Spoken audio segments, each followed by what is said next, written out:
Bien, muy buenas, soy Óscar Carrión, soy el director de GastroUni. Os doy la bienvenida a este nuevo webinario que se encuadra dentro del ciclo La hostelería del futuro. Como ya sabéis, intentamos visualizar los cambios que se están produciendo en muchos campos de nuestra industria, la alimentación, la restauración, el turismo, y estos cambios que se están produciendo a una velocidad y con una profundidad sobre todo inaudita. No es tanto lo rápido que va todo, sino los cambios que están removiendo los cimientos de un montón de sectores y podríamos decir que de nuestra vida.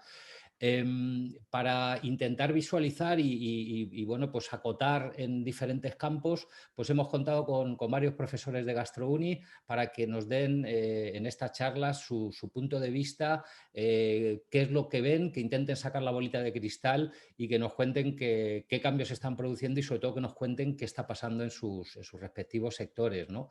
Esto nos va a servir sobre todo para coger ideas, para intuir por dónde viene el futuro, bueno, aunque decía que el tío tan gracioso que la mejor forma de predecir el futuro era crearlo, pero bueno, intentar vislumbrar qué puede pasar puede ayudarnos a que seamos creativos a la hora de llevarlo a cabo. Hoy tenemos una sesión muy interesante, entramos en otra temática totalmente diferente, pero antes de entrar y de presentar a Rafa, quiero agradecer a los promotores y a los organizadores de este ciclo de charlas. En primer lugar, a la región de Murcia, también a Mil y un Sabores, por supuesto a Costa Cálida, también al Centro de Cualificación Turística, que son los que promueven este curso, y a GastroUni, que tenemos el placer de colaborar y de bueno, pues, tanto dirigir los eventos como encargarnos de la parrilla de profesorado. Como sabéis, la sesión va a durar 90 minutos, iré recogiendo por el chat las distintas preguntas que puedan ir surgiendo y las iré trasladando al profesor. Este ciclo está en el Ecuador, nos quedan todavía 2 sesiones muy interesantes. El miércoles que viene, en la misma hora, de 5 a 6 y media, tendremos hablando sobre el Customer Journey Map a Carmen González. Ella es la directora de Zalacaín y seguro que nos tendrá que contar novedades porque sabéis que bueno, pues en esa casa han tenido que cerrar a consecuencia del COVID y bueno, también nos contará un poco algo sobre el asunto. El 2 de diciembre cerraremos este ciclo de webinarios con el profesor Óscar García. Él nos va a hablar de marketing digital aplicado al sector Horeca. Como dice nuestro profesor Diego Coquillat, la puerta de nuestro restaurante ya no es de madera ni de cristal, es digital, con lo cual estamos obligados a trabajar mucho estos temas. Todo lo que nos llega del exterior, la diferenciación de muchos restaurantes, lo que les ha permitido sobrevivir ha sido el que han tenido estos canales digitales abiertos tanto para comercializar sus productos como para contactar con su comunidad y con sus clientes y bueno, pues nos va a hablar sobre estos temas. Y bueno, pues directamente entro a la temática de hoy. Mercaburantes, un palabra nuevo y el destino de la restauración organizada a cargo del profesor Rafael Fernández Sosa. Bueno, pues los retailers, todos los centros comerciales, todas las tiendas de gran consumo cada vez son más conscientes de la importancia del estómago dentro de la experiencia de compra. Es una necesidad o es una virtud que surge porque hay que cubrir un nicho de mercado en el que el consumidor ya no cocina a diario, pero sí que necesita comer cada día. Os voy a presentar a Rafael. Rafael Fernández Sosa pues es un amigo de muchísimos años con una larga trayectoria en diferentes cadenas de restauración organizada y también en el campo del retail, de los hipermercados. Lo conocí a principios de los 90 en Sevilla, yo era un pipiolo recién salido de la carrera y Rafa fue la primera persona que me recibió, fue mi mentor, el responsable yo era su estaller, que se decía allí, en mi primera incursión en la restauración organizada. Venía del negocio de mis padres y me encuentro con una compañía que era una bomba, ¿no? Entonces era propiedad de Continente, esta cadena, Gofi Restaurantes, y bueno, pues ahora ese grupo Continente lo absorbió Carrefour. Para mí fue absolutamente un máster en management, aprendí 4 veces más que en la carrera. La primera cuenta de explotación me la explicó este señor, Rafa Fernández, hace, no quiero decir la de años, y desde aquí también quiero acordarme del que era nuestro superior y era un absoluto crack, que era Antonio Medina, que bueno, pues fue un formador de restauradores sin ninguna duda. Pero Rafa no está por colegueo, no está aquí porque seamos amigos, sino porque ha tenido un carrerón, una dilatada carrera profesional como directivo en diferentes cadenas de restauración de primer nivel. Sus especialidades pues, son Business Navigator, Business Analyst, Sales Manager, pues analista de negocio, jefe director de ventas, director de operaciones. Y en su última etapa profesional, por cuenta ajena, ha estado pues, casi 15 años como directivo en IKEA Foods, en diferentes campos, desde la formación a ventas, a operaciones, a gestión, y este último puesto, Business Navigator, que ahora nos explicará, ¿no? Sin duda estaba en el departamento IKEA Foods, pues en el cogollo de yo creo que la mejor empresa que ha entendido este concepto de restauración, y que es un referente en este aspecto, ¿no? De cómo ligar hacia la restauración, utilizarla como palanca de venta de sus tiendas. Rafa, Business Navigator, ¿eso qué tiene que ver con lo de los hombres de negro? Algo me barrunto yo por ahí. Bienvenido. Hola, ¿qué tal? Bueno, lo primero, buenas tardes a todos y agradeceros a todos la presencia, ¿no? Es una conferencia que por el nombre, Mercaurante, parece un poco exótica, pero no es tanto y además hace muchísimos años que se da el concepto. Pero sí que ahora veréis que está muy de moda y que muchos grandes retailers están empezando a hacer grandes inversiones, ¿no? Y hay unas oportunidades para las pymes, ¿no? Bueno, esto de Business Navigator, como Oscar ha dicho, mi carrera profesional básicamente ha sido en dos empresas, en Continente Carrefour, Grupo Cena, el último año, porque también se vendió, y IKEA, ¿no? Mi última posición de Business Navigator, pues la persona que todo el área de food, también conexión con la central financiera de Leiden, de Holanda, de todo el país, pues la persona un poco que engloba la parte, digamos, financiera con la parte también más operacional, ¿no? Desde hacer reportes, analizar inversiones, ver las cuentas de explotación, etcétera, etcétera, ¿no? Y con 16 tiendas abiertas, con 5 o 6 negocios en cada tienda, pues cada vez que había un problema o había que dar soluciones, o no problemas, o por visitas o tal, pues una de mis trabajos era visitar esas tiendas. También me mandaban, era responsable de Commercial Review en el país y también tenía que hacer auditorías en otras tiendas, ¿no? De fuera. Y un poco los hombres de negro es que cada vez que había un problema en IKEA, cada vez que hay un problema, no sé si hay un problema, hay una oportunidad. Y a veces había muchas oportunidades en algún centro, entonces me mandaban allí para ponerlas en marcha, ¿no? Y, O sea que y metías un poco de miedo, ¿no? Cuando decían que el señor Rafael viene sí, para acá. sí, cuando yo decía que iba, dije, bueno, ¿a qué viene? ¿Qué preparamos? ¿Tenemos que preparar algo? No, no. Pero mi posición siempre ha sido mucho más de dar soporte que fiscalizador, porque yo producía o sea, la gente sabía que se producían los reportes mensualmente, semanalmente, quincenalmente, entonces había digamos, pocas cosas que no se vieran, ¿no? Porque estaba todo perfectamente registrado.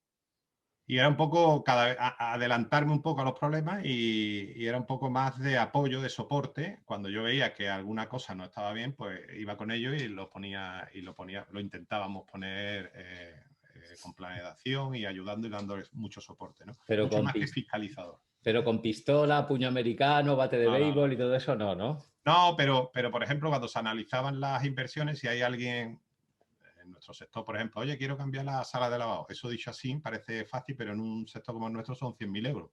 Y entonces, claro, había que hacer muchos números de, bueno, vale, voy un fin de semana y te digo eso que me estás contando lo que vale. Y lo que te va a suponer en 5 años de amortizaciones y vemos la P&L, que tienes pensado, el margen. Y en muchas ocasiones yo no tenía ni que decir que no, sino que cuando eso se veía plasmado en una cuenta de explotación, pues lo mismo decía, bueno, vamos a esperar el año que viene que amortizamos esto y después empezamos con lo otro, ¿no? Entonces, es un poco unir esa parte financiera a esa parte operacional. Igual que cuando había que hacer una inversión, había que comprar una máquina de helado que era súper cara, pero que teníamos una rentabilidad en 6 meses, también se lo explicaba. Oye, esto sí que lo puedes pedir porque en 6 meses tiene la rentabilidad. O sea que era un poco esa Un línea. trabajo, me imagino que muy bonito, ¿no? El Sí, sí, poder sí. tocar tantas teclas en tantos lugares. Un poquito estresante porque no paraba en casa, pero bonito, bonito al final. Muy bien, Rafa, pues cuando quieras estamos atentos a tu presentación. Bueno, lo primero, un poco una breve iniciación. La palabra mercadurante viene de dos vocablos, mercado y restaurante, la unión de esas dos sinergias. Normalmente siempre han sido empresas de distribución de alimentación. Históricamente muchos mercados se podían comprar productos y en el mismo mercado te los podían cocinar y te los comías allí en el mercado. Esta era un poco la idea original, ¿vale? De mercadurante. Lo que pasa que en la presentación, ya lo veréis, está muy adaptada a la pyme, a la pequeña y mediana empresa, y cómo estas grandes cadenas pueden ayudar y poder que aprovechéis los potenciales de mejora. Lo primero es el mercado, le vamos a dar una amplitud y vamos a hablar de diferentes tipos de mercado. Vamos a hablar de mercado de alimentación a lo mejor, pero también vamos a hablar de otro tipo de mercado, ¿vale? Donde también el restaurante pues va a ayudar, ¿no? a la estrategia. Y todo esto está muy, muy, muy de moda porque en esta época de crisis, pues bueno, el sector de la hostelería lo está pasando fatal, ¿no? Y yo soy de la opinión de que ahora mismo no hay verdades absolutas. Es verdad que viene la vacuna, parece ser que esto se va arreglando, en unos meses parece que se va a arreglar, pero nadie sabe cuándo, nadie sabe si vamos a tardar más o menos, si las restricciones se van a quitar en diciembre o no. Estamos en un momento un poco de incertidumbre y mi consejo aquí siempre es el mismo, que es la resiliencia, es decir, resistente y flexibilidad, ¿no? Y después, pues, escucharéis muchas palabras como reinventarse, hay que vender comida para la calle, hay que digitalizarse. Claro, todos estos conceptos que son nuevos, que son muy interesantes, pero yo soy de la opinión de que no son siempre fáciles de aplicar. Entonces, cuando a un pequeño empresario que tiene una cafetería, que tiene a 5 personas en un ERTE, que tiene un problemón, viene una persona para venderle una app o digitalización, yo lo que le recomiendo es que antes de dar ningún paso se asesore bien, ¿vale? Esto es como el que está malo, tiene una enfermedad, te sientes mal del pecho y vas a un carpintero a preguntarle qué puede hacer. No, tienes que ir a un médico, ¿no? Que es el que conoce, el que te puede asesorar, el que te puede ayudar, ¿no?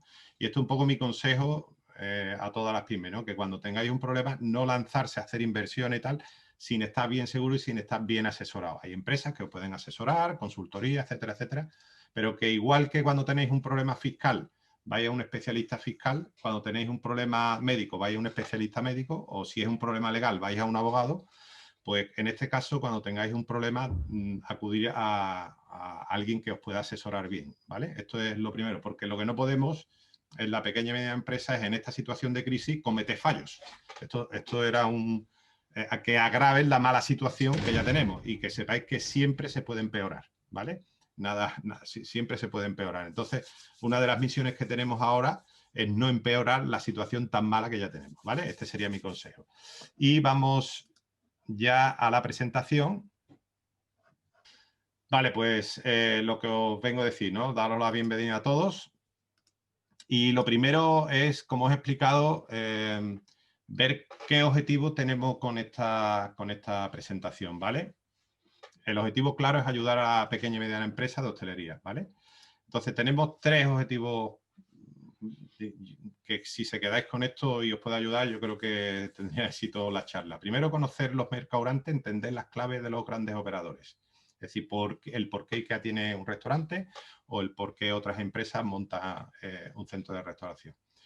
Después, un pequeño, para ver de dónde venimos, que es una situación previa al COVID, para ver de dónde venimos tenemos que conocer un par de slides de cómo está el mercado de la restauración, ¿vale? En general en España y en particular en Murcia. Daremos ahí unas pequeñas píldoras.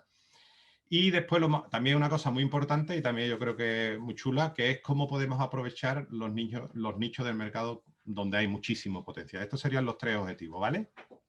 Que tenemos. Bien, la agenda. Lo primero, la definición de los mercadurrantes. Tendremos ese pequeño análisis del mercado de la restauración. Lo que he hecho ha sido adaptar toda esta gestión que tienen las cadenas, que tienen muchos recursos y mucha gestión, ver toda esa parte de gestión, qué cosas son el core, es decir, qué cosas son las más importantes y qué cosas son totalmente trasladables a la pequeña y mediana empresa, ¿no? Y esto es un poco lo que vamos a ver en el apartado 3. En el apartado 4 terminaremos con las oportunidades, los nichos de mercado y aquí veremos ejemplos. Veremos ejemplos con foto y también con algún vídeo que os he puesto, ¿no? Que es bastante interesante, ¿vale? Bien, vamos a definir lo que es el mercadorante. Como veis ahí, es un restaurante al lado de un mercado, pero en su sentido más amplio, ¿vale? La frontera, lo que está claro es que la frontera entre retail y la restauración se diluye, donde el eje central es el cliente. Esto lo vemos en un Mercadona. Cuando vemos un Mercadona, en la parte ahora que tienen de listos para llevar, vemos que se diluye mucho la parte que es supermercado y la parte que ya que es restauración. Tienen una máquina de café, venden hamburguesas hechas, venden pizza, venden pollo asado, tal. Y esa parte queda como diluida, parece una parte. Y esto, lo interesante de aquí es por qué estas grandes multinacionales apuestan por este tipo de implantación, ¿vale? No es solo visitar la tienda para hacer una compra, es disfrutar de una experiencia completa y agradable para toda la familia, ¿vale? Y además durante toda la visita. Esto es fundamental y clave. Ahora mismo todo el mundo está con la compra online. Claro, todos estos operadores necesitan personas que vayan a la tienda. Con lo cual ya no será necesario ir a la tienda, imaginaros, para comprar un libro. O no será necesario ir a una agencia de viajes para comprar un billete de avión. Pero sin embargo hay agencias de viajes que necesitan esas visitas. Más adelante explicaremos y uno de los motivos porque simplemente que este tipo de instalaciones. En el último año, grandes retailers están haciendo inversiones importantes para implementar este servicio, ¿vale? También veremos algunos ejemplos. Y si entendemos mercado como un sentido más amplio, podemos ver que otros sectores también lo están incorporando. Tiendas de ropa, peluquería, gimnasio, incluso otro tipo, no los quiero adelantar, pero otro tipo que no nos imaginamos que pudieran unir restaurantes y ese tipo de mercado de negocio, ¿vale? Bien, lo primero es que son una herramienta de marketing y dan soporte para ayudar al negocio principal. Aquí el negocio principal es el que marca la rentabilidad global. Por eso en algunas empresas optan por incluso perder dinero en sus mercadores, cosa en la que yo no estoy de acuerdo, porque el mercador debe de tener un pequeño beneficio razonable y ese beneficio razonable reinvertirlo para estar constantemente en perfecto estado, con inversiones, con apoyo, con campañas hacia el cliente. Pero ya digo que hay empresas y que hay que tener claro que el beneficio es el del negocio principal, ¿vale? Que básicamente una de sus misiones es generar tráfico hacia la tienda. ¿Y cómo lo genera? Bien, porque cubre una necesidad del cliente y además mejorando la experiencia de compra. Además, dando un motivo más para volver. Es decir, ya no vuelvo a ese supermercado a comprar la compra de la semana, sino que puedo ya volver a comprar el pollo asado del fin de semana, ¿vale? Entonces le doy un motivo más para visitar la tienda y ya de paso venderle más. Es muy importante que estos mercadores deben de potenciar los valores de la marca. Y aquí diferenciamos diferentes marcas, diferentes valores. No es lo mismo la zona gourmet del Corte Inglés, que está potenciando unos valores de calidad, etcétera, etcétera, que la zona de listos para comer del Lidl o del Mercadona. Son diferentes. Aquí lo que se trata es de que cada marca y cada restaurante debe de potenciar los valores de la marca matriz, ¿vale? Otro motivo es que también dan a conocer ciertos productos que la marca vende en el establecimiento. Y además con un beneficio razonable, como he comentado antes, ¿vale? Yo he clasificado y cuando he estado haciendo el estudio, no quedaba muy claro, si veis los conceptos y podéis ver ahí trapicheando por Google, no está muy claro el concepto de mercadante. Entonces yo lo he dividido en 5 tipos, ¿vale? Que son los que actualmente están en el mercado.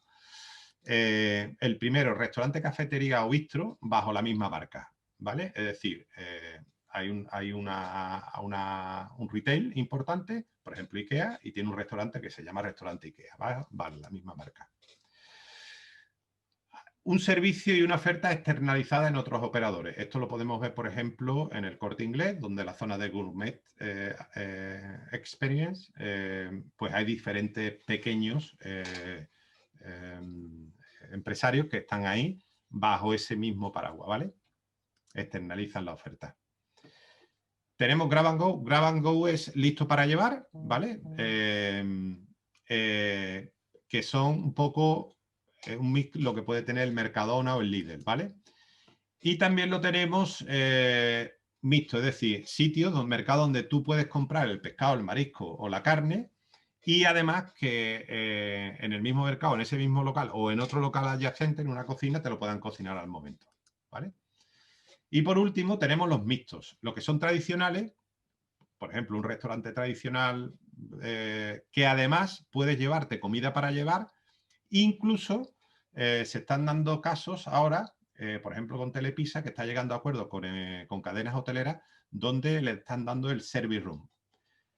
Esto lo vemos en algunos hoteles donde cuando tú coges la habitación tienes la carta del Telepisa. Ese Telepisa al final lo que está haciendo es venderte desde el más cercano ese servicio a la habitación, pero además está pasando hasta el COVID, los apartamentos turísticos estaban teniendo mucho peso y se estaban dando casos de pequeños apartamentos o apartamentos turísticos que estaban poniendo una pequeña carta también de igual un service room de restaurantes anexos a ese bloque de apartamentos turísticos, ¿no? Y aquí es donde tenéis las pymes una pequeña oportunidad, ¿vale? Cuando pase todo esto del COVID, claro, y volvamos a la normalidad.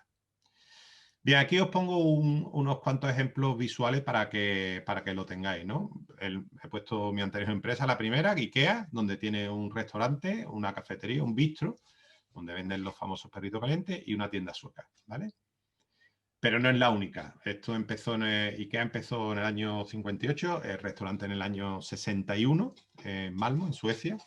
Y empezó porque Ingvar Kamprad se dio cuenta de una cosa muy sencilla, que es que la gente pasaba mucho tiempo, los clientes en la tienda, comprando los muebles y demás, y llegada la hora de comer, tenían que salir de la tienda porque tenían que comer.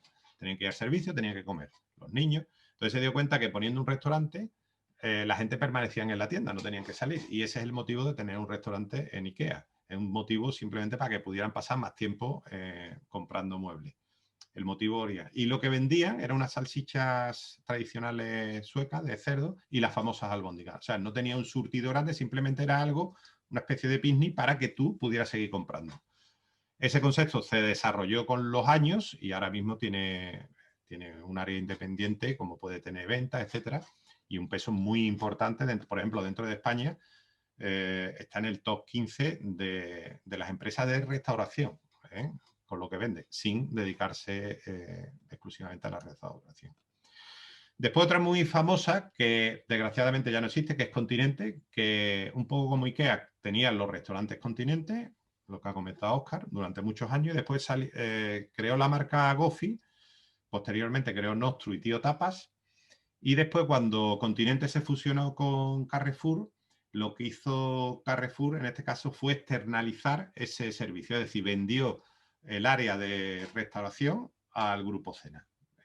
Y el Grupo Cena durante un tiempo estuvo comercializando dentro del Continente y sigue, creo, en algunos sí, en otros no, ya le he perdido la vista, pero algunos continentes ahora están volviendo a abrir en algunos centros una especie de cafetería con comida, con sushi, con una especie de comida como tenían antiguamente, pero ni mucho menos al nivel que tenían en sus inicios.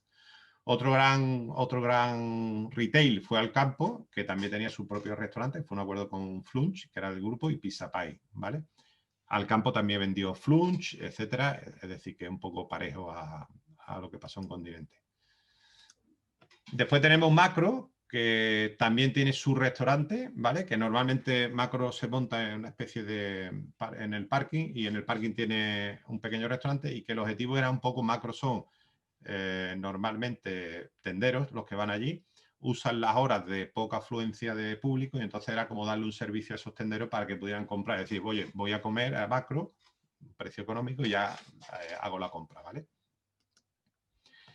Bien, este es un poco menos conocido, de hecho tienen uno en España, que es H&M, en su tienda que abrió en Barcelona, llegó a un acuerdo con un restaurante bastante de moda que se llama Flag and Kale, muy, digamos, muy verde, muy vegetariano, con zumos naturales, etcétera, que ya lo veremos en un ejemplo, y que está en la última planta, ya lo veréis, ¿no? Que es un poco una externalización del servicio que estamos comentando.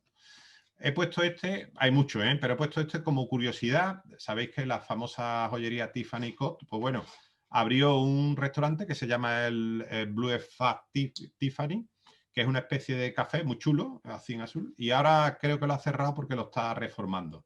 Pero para que veáis, hasta una empresa tan de élite como Tiffany también ha abierto un restaurante, y todo va en torno le lleva exactamente a lo mismo. Lo único que cambia es que ese tipo de restaurante apoya los valores de Tiffany, por lo tanto es totalmente diferente a un tipo de restaurante como Flake o a un tipo de restaurante como IKEA, ¿no? Bien, veremos un ejemplo bastante chulo también de una agencia de viajes, ¿vale? Que también han abierto en Barcelona. El Corte Inglés, que yo creo que todo el mundo lo sabe porque es el primer operador en mercado-restaurante, era el primer operador en mercado-restaurante como Corte Inglés. Ahora ya digo que en la última planta están externalizando en muchos centros. Mercadona, con su Listos para Comer. Lidl, que es la competencia directa de Mercadona, que fijaros, también lo ha llamado Listo para Comer, la ha puesto ahí como una especie de S+, para no comer, pero bueno, toda la intención del mundo. Y hay muchos más, ¿vale? Estos son un poco los más conocidos. Y es una experiencia completa que aporta valor añadido y con espacios contemporáneos, más cálidos, personales, listos para llevar a consumir, potenciando siempre, siempre, siempre los valores de la marca. Por eso hay tanta diferencia entre unos y otros.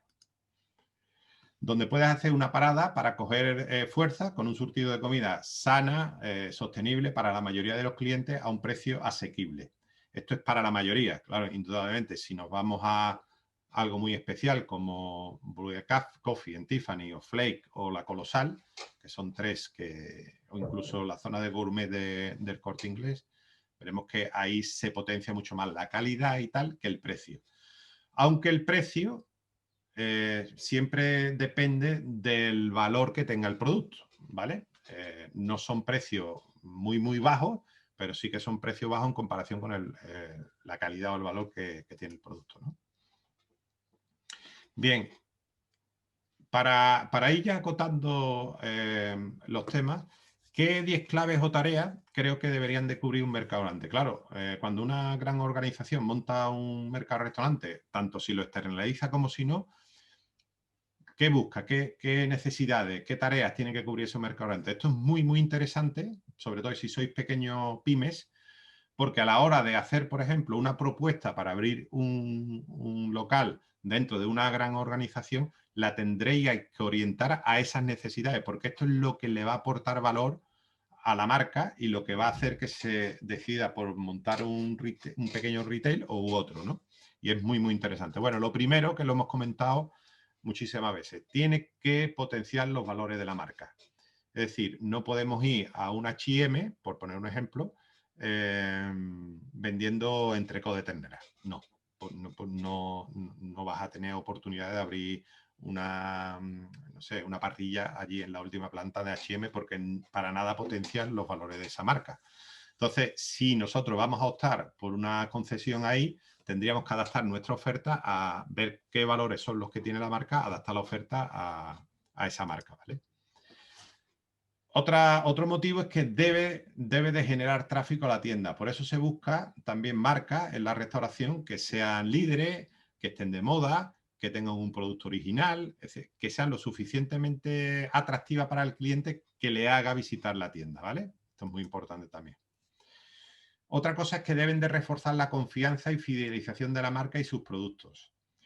Está bien también que si somos capaces de adaptar una oferta y de coger algún producto de esa matriz y ponerlo en valor dentro de nuestro pequeño negocio, en la marca, esto nos lo va a agradecer muchísimo a la marca porque estamos fidelizando al cliente y a sus productos. Ni que decir tiene que la marca matriz no va a perdonar una falta de calidad porque si el cliente tiene una mala experiencia, bien sea de servicio de calidad, no solo se perjudica ese pequeño negocio, sino se está perjudicando a toda la marca.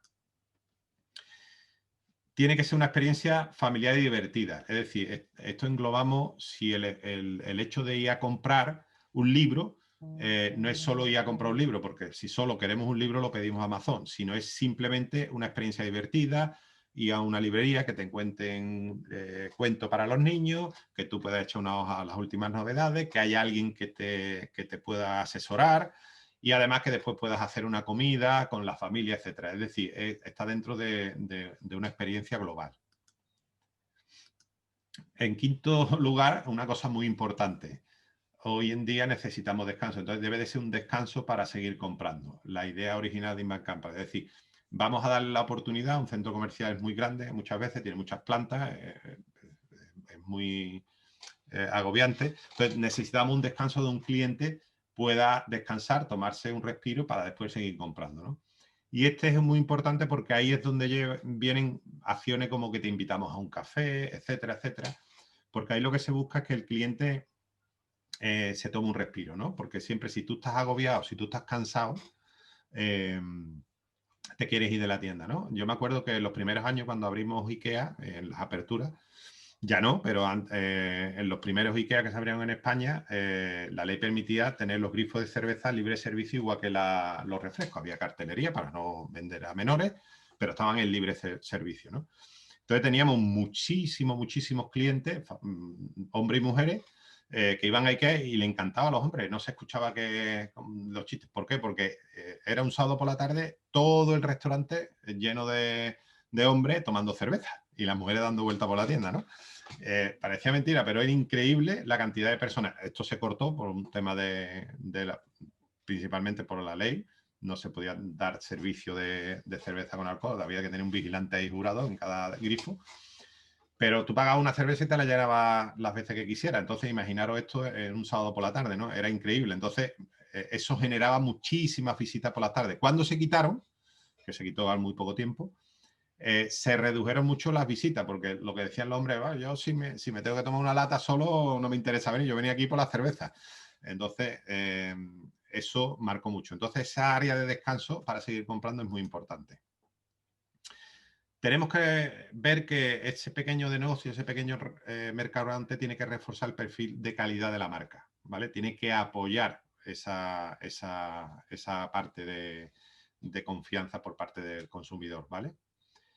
Un surtido bien presentado y apetecible para todos los gustos. Aquí está claro que normalmente tenemos que saber qué tipo de clientes son los que van a esa tienda. No es lo mismo los clientes que van a un H&M a comprar, gente joven, gente moderna, que pueden ir a un Corte Inglés. Entonces tenemos que adaptar ese surtido para la mayoría de los gustos de los clientes que visitan esa tienda, ¿vale? Ofrecer una buena comida sana y asequible. Esto es porque hoy en día el consumidor cada vez está mucho más concienciado en que quiere comer sano, asequible y sostenible, que falta ahí, pero yo diría que cada vez, aunque aquí yo creo que discrepo mucho porque hay como mucho, todo el mundo tiene los planes de sostenibilidad, de reducir los plásticos, por ejemplo, etcétera, pero yo veo los lineales de los supermercados, no vamos a decir marcas, y cada vez hay más plástico, es decir, ya te ponen plástico en 10 rodajitas de chorizo.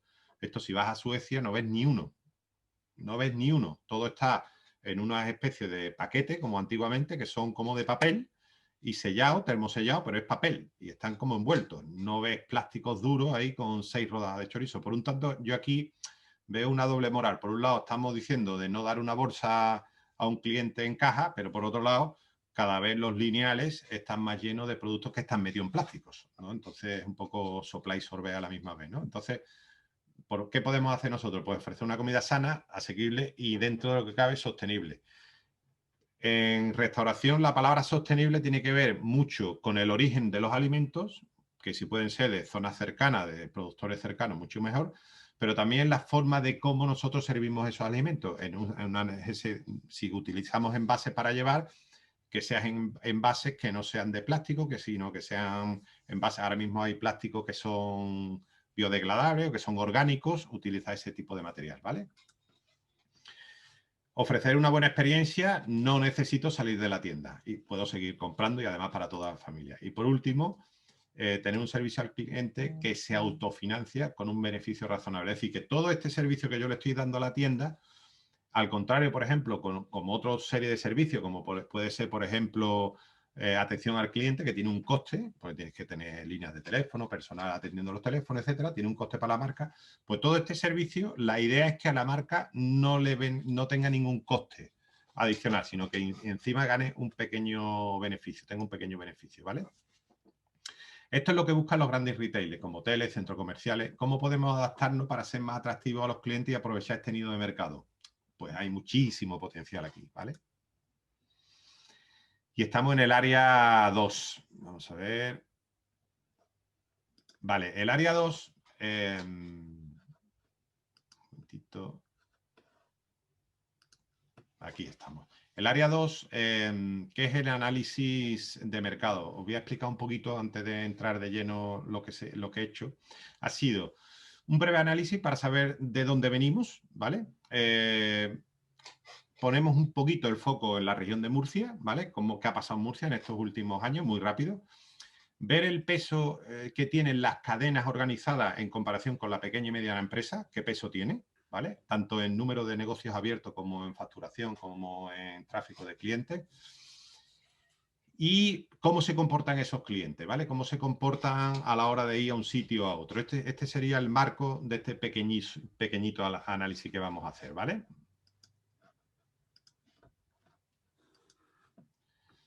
Vamos a ello. Lo primero, número de establecimientos.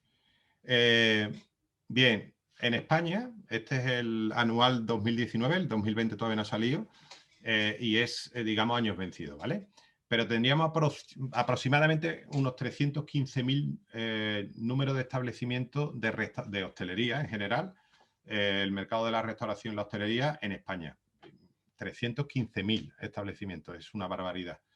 De esos, más de 180.000 son bares y más de casi 79.000 restaurantes. Fijaros, el número de establecimientos y colectividades, pues prácticamente estamos hablando del 65% del total de establecimientos. Imaginaros la cantidad de recursos que eso necesita, ¿no? Y trabajadores y empleo, etcétera, ¿no? Es brutal el impacto que tiene en la economía, ¿no? ¿Qué ha pasado en Murcia? Esta es un poco una breve descripción. En Murcia, aproximadamente estamos en 7.900, naturalmente esto antes del COVID, establecimientos abiertos. Y si os fijáis, he puesto los últimos años de Murcia, en la anterior crisis, que va desde la crisis de las hipotecas, desde el 2008 hasta el 2014, es lo que los entendidos dice que fue el periodo de crisis, a partir de ahí se empezó a crecer. Fijaros en el 2010 que teníamos todavía 8.000, prácticamente ahora nos quedan 100, pero esto es Murcia, ¿vale? Todavía no se ha recuperado, han pasado 6, 7 años y todavía no se ha recuperado el número de establecimientos abiertos que había en la anterior crisis. Imaginaros lo que va a acarrear este COVID, ¿vale? Esto lo he puesto para eso, ¿no? Para que vea el impacto que va a tener con todos estos establecimientos que están cerrando, ¿no? Y aquí lo interesante es que se han recuperado los establecimientos, pero no de igual manera. Si os fijáis, los establecimientos de bares, lo veis aquí, que eran casi 6.000, en Murcia no se han recuperado, todavía no han abierto, han perdido un 7,2. Y lo que sí que ha ido bastante bien ha sido el sector de la restauración y el sector de colectividad y catering, que veis que es donde han pegado un tirón, ¿vale? Esto ha hecho que el mercado casi se recupere, ¿vale? En estos años. Pero fijaros que, digamos que el sector de bares como tal, que es el más tradicional, no se ha recuperado todavía. Yo creo que no se va a recuperar porque le ha llegado ahora lo del COVID, ¿no? En producción, en millones de euros, un dato, porque siempre dice, la hostelería tiene un peso importante. Esto es del Instituto Nacional de Estadística, ¿vale? La producción en el anual son de 124.000 millones de euros, ¿vale? ¿Cómo se distribuyen? En restauración, casi 94.000 millones de euros y unos 30.000 millones de euros en el alojamiento. Parece que las grandes cadenas hoteleras, los grandes grupos, que son muchas veces los que se llevan gran parte de la inversión pública, gran parte les hacen autopistas, les hacen emplazamientos, le hacen recalificación de terrenos, le dan subvenciones por un montón de cosas, por empleabilidad, por cursos, por muchísimas cosas. Son muy buenos cogiendo esos fondos. Sin embargo, el peso que tienen son 30.000 euros. La restauración tradicional, lo que se llama bareca, bares, cafeterías y restaurantes, son 94.000 euros. O sea, triplica la cantidad de euros vendidos, y yo no tengo el dato, pero estoy seguro que no triplica la inversión pública en estos establecimientos, ¿no? ¿Qué pasa con las cadenas? Pues mira, este informe lo he sacado y es que de esto veis que en uno pone 314.000, aquí pone 305.000, depende de la fuente donde vaya, puede haber una distorsión en número de establecimientos abiertos. Esto es natural porque es un dato vivo, que se abren y se cierran constantemente los restaurantes, pero prácticamente dice lo mismo, es el 0, y pico de diferencia, es otra fuente.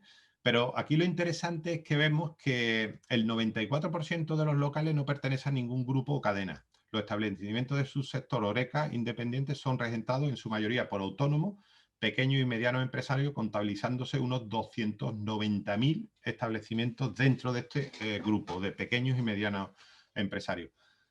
No todo es no organizada, porque aquí sí que hay pequeños empresarios que a lo mejor tienen 1, 2, 3, 4, 5, 6 negocios, con lo cual ya tienen una cierta organización, pero no pertenecen a ninguna cadena. Cuando hablamos de cadenas estamos hablando ya más de cadenas grandes, de cadenas organizadas, ¿vale? Nacionales o internacionales.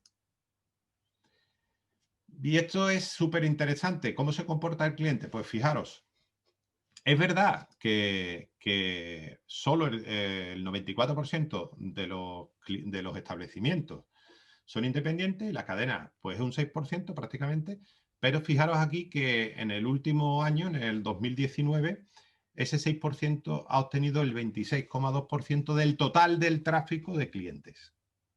Por lo tanto, el aprendizaje aquí es, vale, son muchos menos locales, pero están mucho mejor posicionados y tienen mucha más afluencia de clientes que la tradicional. Y aquí hay un aprendizaje claro.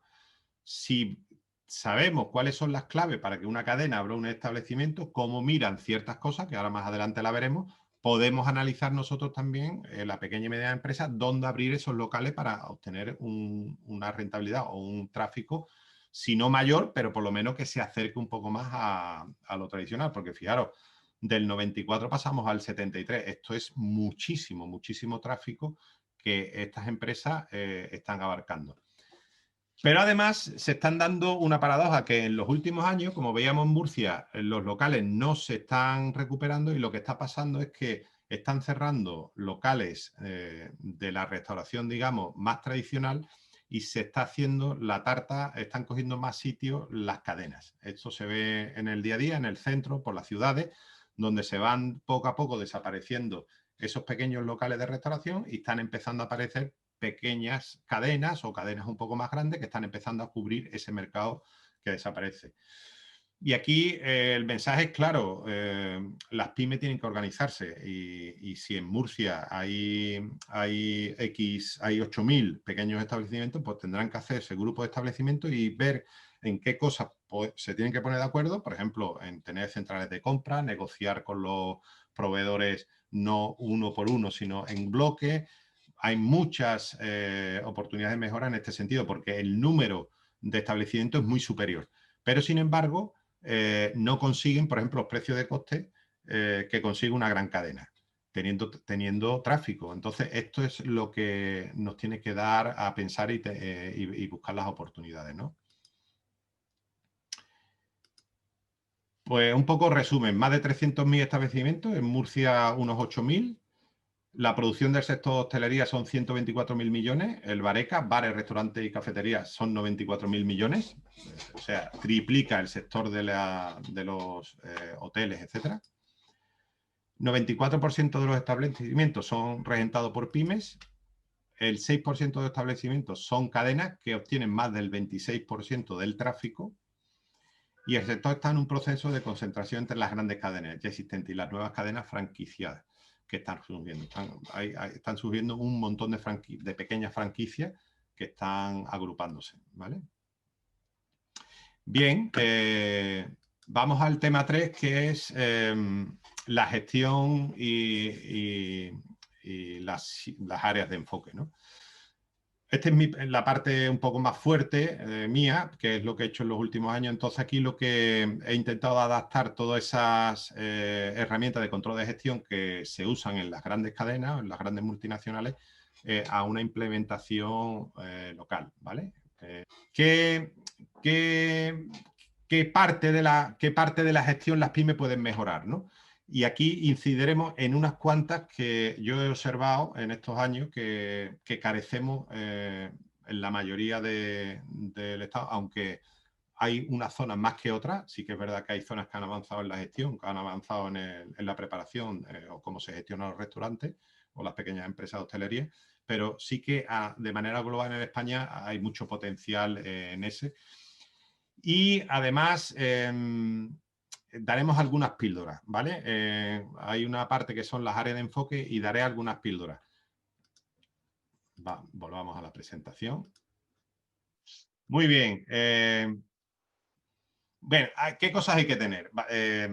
Esto anotárselo de verdad, porque si yo voy a asesorar un negocio, es lo primero de, oye, dame tu plan de negocio, ¿no? Y si la persona o la pyme o el gerente ya dice qué plan de negocio, mal vamos, porque si no tenemos un plan de negocio, la hostelería ha funcionado durante mucho tiempo, un tema familiar, ha funcionado bien porque había mucho negocio y prácticamente todos los sábados el problema era cómo tener la capacidad para atender a todo lo que me viene. Entonces no hacía falta plan de negocio porque tenías 3 filas de clientes para que te entren en el negocio. Esos tiempos se han acabado, ojalá vuelvan. Y entonces ahora hay que ser mucho más exigente, hay que tener tu plan de negocio bastante bien definido, ¿vale? Otra cosa que hay que tener, que es difícil que se tenga, o no digo que no, es tener un pricing o lo que se llama un mix de ventas, ¿vale?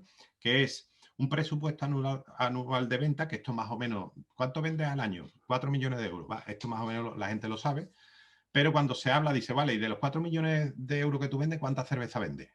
Y ahí ya la gente no lo sabe, ¿no? O cuánto vendes de bebida y cuánto vendes de comida.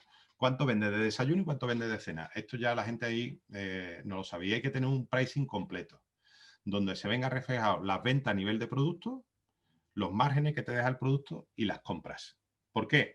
Porque si yo tengo y sé, imaginaros, que voy a vender 2 millones de cervezas, sé el número de barriles que voy a necesitar. Y ese es un dato clave a la hora de negociar, por ejemplo, con el proveedor de la cerveza, que es un proveedor clave en un negocio de hostelería, por poner un ejemplo, ¿no?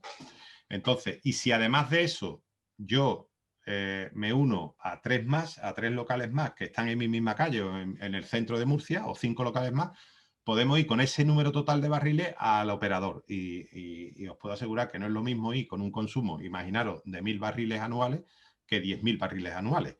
Entonces, todo eso es lo que te va a optar en tener buenos precios de compra, ¿vale? Independientemente que después tu competencia y tú vas a luchar con los clientes por él o por ti, pero se podéis poner de acuerdo en las cosas que se podéis poner de acuerdo, ¿vale? Como sector. Bien, aquí vamos a hacer una pequeña píldora, ¿vale? Porque el pricing da como para una semana de curso, ¿no? Porque sobre todo si es un tema complejo en una empresa que vende muchas referencias. Pero bueno, vamos a dar una pequeña píldora para que la veáis. Imaginaros que el margen bruto promedio de un restaurante cafetería puede ser del 65%, ¿vale? Esto va a depender mucho de las condiciones, el posicionamiento, el mercado local, etcétera. No es algo estable, pero bueno, vamos a plantearnos ese 65%. Bueno, pues vamos a ver un ejemplo, no es 100% real, pero bastante real, ¿vale? Entonces, tenemos un día de venta. Vamos a colocar un día de venta y vamos a poner un restaurante donde vamos a tener unas ventas de 350 platos, ¿vale? De esos 350 platos, como es un restaurante, vamos a imaginar, una parrilla, pues vende 200 solomillo ibérico, 20 entrecot de Angus, 30 ensaladas y 100 postres. Cada artículo tiene un coste total, estamos hablando de pricing, con lo cual le da un margen bruto y un total de ventas. En este caso, el caso A vende 10.000 euros y tiene un beneficio de 6.560, que es un 66% de margen bruto, ¿vale? Bien, el caso 2 es exactamente el mismo caso, es decir, no vamos a variar para nada el número de platos vendidos ni de comensales, porque esto es pricing, Y aquí lo único que hemos es el clásico camarero que le dice a su responsable, mira, el entrecot cifra un poco más, orienta a los clientes a vender entrecot. Entonces el camarero, la sugerencia que hace al cliente, oiga, ¿qué me puede poner? Pues mira, el entrecot de Angus es fantástico, lo acabamos de traer, una carne de buey fantástica, y entonces se invierte los datos de venta. El solomillo pasa, tiene ese efecto caníbal, pasa a 20 y el entrecot pasa a 200. ¿Eso tiene un impacto positivo en las ventas? Notable, notable, tiene un impacto positivo porque hace un precio más alto, tiene un impacto y la ensalada y el postre se mantienen en lo mismo. Tiene un impacto positivo porque veis ahí que vende casi 800 más, que es casi un 10% más de venta, ¿no? Podríamos decir, oye, pues fantástico, buen trabajo para el camarero y el gerente, porque se ha vendido más. Pero fijaos lo que pasa con el margen, ¿no? Al ser un producto de un coste mayor, se obtiene menos margen. Y al final el beneficio son 4.742, que es un 44. Entonces, entre el caso A y el caso B, aquí quien gana, ¿quién es? Hacienda, porque el IVA de 10.800 es mayor que el IVA de 10.010. Pero el empresario no gana, porque aquí gana 6.560 y aquí gana 4.742. Pero no es solo que no gana, sino que la sensación que tiene el cliente, que tiene que ver mucho con el valor añadido que tenga el producto, porque puede pagar un poco más, pero decir que está muy bueno, pero no deja de tener un ticket medio más alto, es decir, de pagar más. Con lo cual esto te puede ocasionar problemas a largo plazo de que el cliente piense que ha subido los precios y no vuelva, ¿no? Entonces, ojo con estas acciones que hacemos sin tener en cuenta el coste de los productos, porque la diferencia en facturación es pequeña, pero el efecto sobre el margen bruto y el beneficio es importante debido a la diferencia de precios de coste. Claro, esto lo veis así y dice, esto no pasa. Bueno, yo os puedo decir que pasa en el 80% de los bares y cafeterías que estoy viendo constantemente, donde ponen el precio por el tamaño de la ración, no por el producto. Cualquiera de ustedes podéis ir a una cafetería o a un bar, pedís una cerveza y pedís una tapa. Y os enseño una carta de las tapas y ponen saladilla, imaginaros, 3 euros. Salpicón, 3 euros. Tal, 3 euros. Pulpo a la gallega, 3 euros. Bueno, entonces ponen el mismo precio a la ensaladilla, que tiene un coste infinitamente menor que al pulpo a la gallega. ¿Esto cómo puede ser posible? Lo que está haciendo es este ejemplo. Debería de poner la ensaladilla a 1 euro, que le va a ganar mucho más que al pulpo vendiéndolo a 3. Vendería muchísimas más tapas, con lo cual generaría mucho más beneficio que de esta otra manera. ¿Qué es lo que pasa? Que el empresario o la persona que pone los precios no tiene en cuenta el pricing y pone los precios simplemente todas las tapas a 3 euros. Y sin ningún tipo de análisis sobre el coste, sobre el producto, sobre la venta, sobre la unidad de vendida, etcétera, ¿vale? Esto es grabarlo porque es uno de los errores más comunes que se da en la pequeña y mediana empresa, ¿verdad? En absoluto esto se da en las grandes corporaciones y si se da, viene ese motivo de que es un fallo de la gestión, ¿vale? Os voy a poner un modelo, una píldora, muy resumido porque el pricing, yo hacía el pricing y el pricing es un trabajo de 3 meses para ver, para dar con anticipación lo que va a pasar, ¿no? Entonces, simplemente un modelo para detectar problemas. ¿Qué pasa cuando un producto vende mucho? Vamos a clasificar. Tenemos un producto que tiene mucha rotación. Vale, si tiene un margen beneficio bruto alto, ¿vale? Pues lo que hay que hacer es resaltar aún más el producto de una manera nueva en la carta, es decir, darle más protagonismo dentro de la carta, con una comunicación en redes sociales, das más valor añadido a ese producto para aumentar las ventas. ¿Qué es valor añadido? Ponerle un add-on, ponerlo en una bandeja especial o en un plato más bonito, ponerle más cantidad de guarnición, cualquier cosa, para analizar si puede subir el precio después de aportar ese valor y sin correr riesgo a bajar este top. Es decir, algo que nadie hace es, y esto lo hace mucho la tienda de chinos, si tú ves a un chino que empieza a ver la Navidad y pone algo de Navidad y vende 10 y al otro día vuelve a vender 10, trae 20 y al otro día vuelve a traer 20 y vende 30. Al que hace 3 veces ya te lo ha subido de precio porque está viendo que vende demasiado al precio que lo tiene. Entonces intenta subir el precio para ganar más dinero. Entonces, esto es algo parecido, pero aportando valor. Es decir, al cliente le gusta mucho eso que tú tienes, con lo cual lo que le tienes que aportar es valor, ¿vale? valor a un plato mejor, valor en las cantidades, poner una cantidad más superior, hacer un plato que sea el normal y el máximo, que tenga un montón de cosas, subirlo a redes sociales, hacerle fotos, etcétera, para ver si tú puedes conseguir vender un poco más. Esto es lo que hace, por ejemplo, McDonald's. Cuando tú ves una hamburguesa, que es la cuarto de libra, pues le puedes poner bacon, le puedes poner no sé qué, le puedes poner no sé cuánto. Ahí lo que te está haciendo es a la misma hamburguesa meterle valor y venderte más caro el producto, ¿vale? ¿Qué hacer cuando vendes mucho, pero tiene un margen bajo?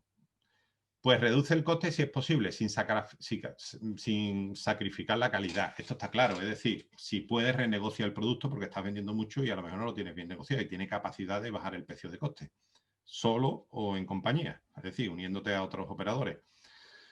O también otra solución es combinar el producto con productos de un margen alto. Si tú tienes que hacer un menú y en tu establecimiento eres famoso por ese producto que le ganas poco dinero, que es imagínate que es un primer plato o un segundo plato, pues en el menú le voy a añadir un postre que gane mucho dinero o un primer plato o un segundo plato de complemento que también tenga un margen muy alto. Es decir, lo voy a combinar con algo que sí que le gane mucho dinero para, entre las dos cosas, conseguir el margen.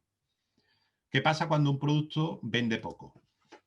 Si vende poco, pero tiene un margen alto, intenta presentarlo mejor, sugerirlo, comunicar los productos en puntos calientes, combinado con productos de volumen con margen bajo. Este tipo de producto claramente es el que tiene que combinar con este. Es decir, tienes un postre que le ganas mucho dinero, que está bueno, pero que se vende poco. Pues en el menú debería de ir este plato con este postre, ¿vale?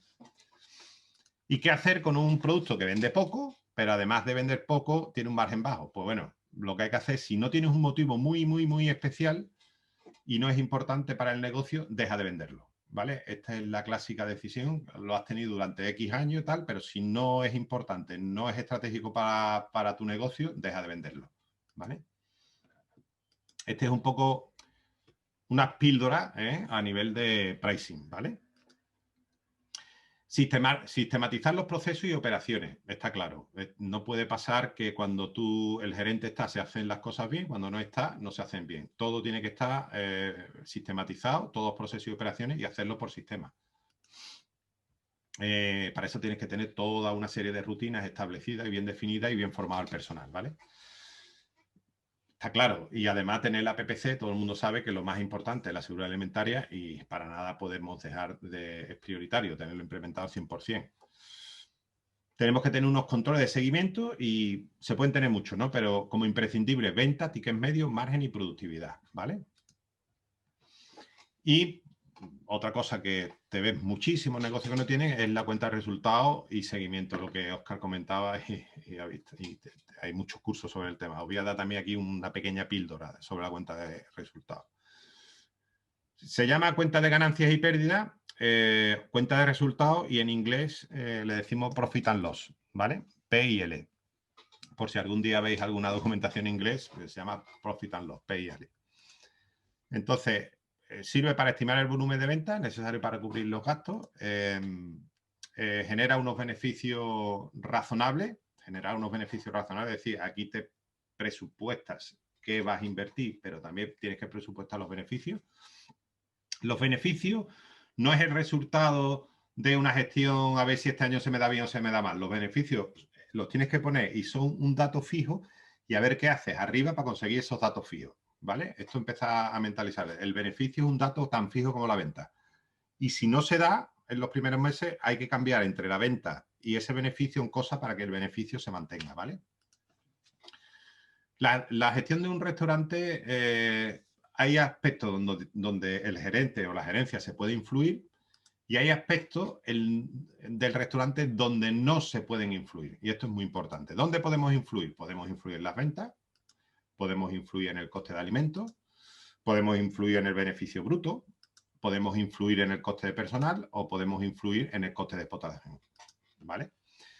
Y en la amortización del equipo. Es decir, nosotros decidimos si compramos una máquina de café nueva, si la compramos más cara, de 3 brazos, de 4 brazos, dependiendo de la inversión, eso va a tener un coste de amortización y yo soy el que decido esa inversión, ¿vale? Por lo tanto, sí que podemos influir en ese tema. ¿Dónde no podemos influir? Bueno, podemos influir poco en los alquileres de locales. Poco porque tenemos un contrato firmado. sí que cuando hay algo, como pasa con el COVID, una de mis sugerencias es pasar costes fijos a variables, es decir, hablar con los dueños de los locales en una situación tan excepcional, sí que sería un coste que tendría que hablar, pero por esa situación tan excepcional. En situaciones normales uno tiene un contrato firmado y eso hay que cumplirlo, ¿vale? Y en impuestos y tasas, pues si el ayuntamiento te sube el impuesto y las tasas de la terraza, pues te lo sube y poco puedes hacer. Votar a otra persona cuando lleguen los 4 años, pero vamos, poco se puede hacer ahí, ¿vale? ¿Cuál es lo importante? Aquí hay que analizar en lo que podemos influir, qué es la parte que se gestiona. Y la que no podemos influir hay que tenerla en cuenta porque puede ser un indicador de la viabilidad del negocio. Es decir, podemos gestionar muy bien esta parte, conseguir los objetivos, pero cuando llega a esta parte al final perdemos dinero. Entonces, lo que hay que ver es que si este negocio que nosotros estamos gestionando también es viable con estos impuestos y estos alquileres. Imaginaros, estoy en un sitio demasiado caro que hace que aunque gestione muy bien el restaurante y esté lleno siempre, pues no llega, porque pago mucho de alquiler y pago mucho de impuestos y tasas, ¿vale?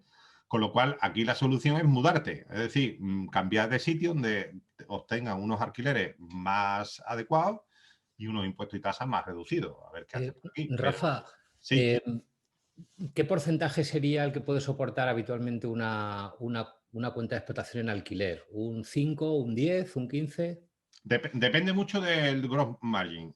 Te voy a poner al revés la situación. Mira, del gross margin que tú tengas, ¿vale?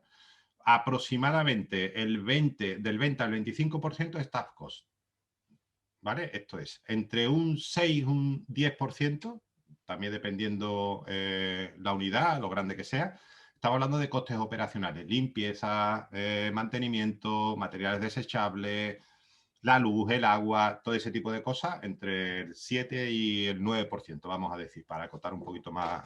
Entonces tenemos 21-25% de staff cost, 7-8% de operacionales y en torno al 7% de amortización, entre el 7 y el 10%, dependiendo si estás amortizando el primer año o más adelante porque ya vas pagando la mercancía o la maquinaria que tienes, ¿no?